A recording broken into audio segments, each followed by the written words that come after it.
what would the ultimate health optimization protocol look like? You get a dream patient who you know is going to follow your instructions to the letter. What would it look like? Well, the first thing is, I mean, for these people with, $100 billion, it has always surprised me that they wouldn't have a medical team literally at their side and, doing the monitoring and, giving them cogent advice about, okay, this is exactly what we need to be doing now and kind of, going moment for moment. They're kind of up your keister, but they wouldn't have to be anymore with kind of remote monitoring. So I think that that's part of it because people, get into their lives so much they forget the simple things. And then the other thing is to really monitor very intensely your response to any of these new emerging types of treatments and to really do a science-based analysis to see what works and what doesn't work because, we're all a little experiment N of one. And I think really that's the personalized medicine approach where you really try the 4 or 5 things that may be big advances in medicine and give them a tryout. I guess what I'm saying is you take somebody like Bryan Johnson, who, all power to him. It seems like that's not a life I would want to be living.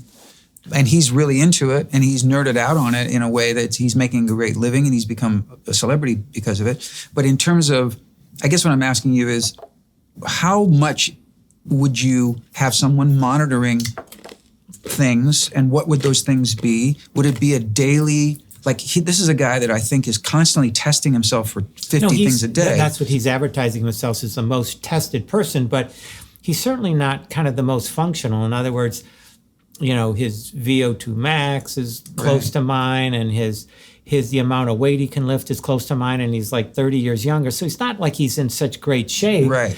And I'm not convinced that he is living a life that is really joyful and happy.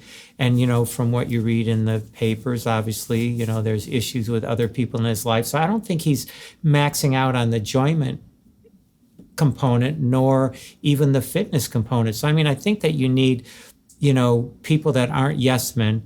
And most people with money get yes men, right. And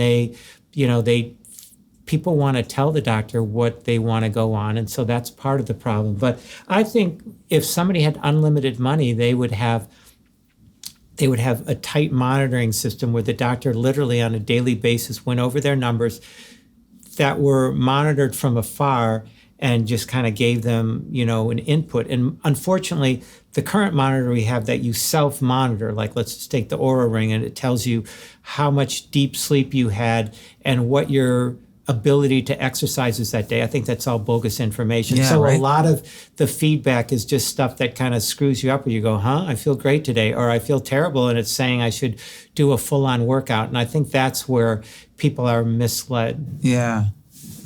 Okay. This is a good question, I thought. You've worked with celebrities, billionaires, everyday people. Who generally takes your advice the best? The people that are worth more tend to take it the best. The people that don't need it take my advice to heart, and the people that desperately need it tend to blow it off. Wow. More. What do you make of that? Human nature. In other words, people that desperately need a longevity doctor are not that interested. People that, like you, that could minimally benefit are like all into it. And it's interesting. It's like, I don't understand it, but a lot of people, I guess, give up. And the people that are really into it, they want incremental, you got that stereo system that's 99.8%. They want the 99.9%. Yeah. And that's the same with health. And it's sad. Yeah. And that's an old adage in medicine. If you give just out of courtesy free care for people, they totally discard what you say. Yeah, it's weird, right? People have to assume some kind of value, and the people that are the high net worth individuals, they really linger on what you say and will go back and forth on it.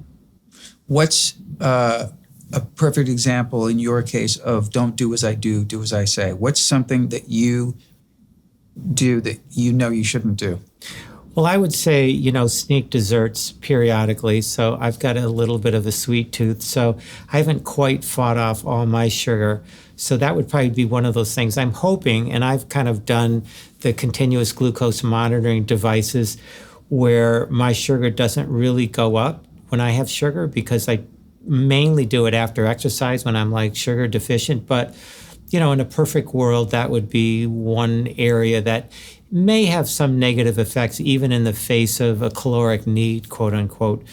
But yeah, I want to have a couple of ailments when I die. I don't want to be perfectly healthy. What do you think about cheat meals and reward-driven things when it comes to food? I think if you reward yourself with really vigorous exercise, then that's another twofer. You need the calories. In other words, you want simple carbohydrate because that gets in quickly.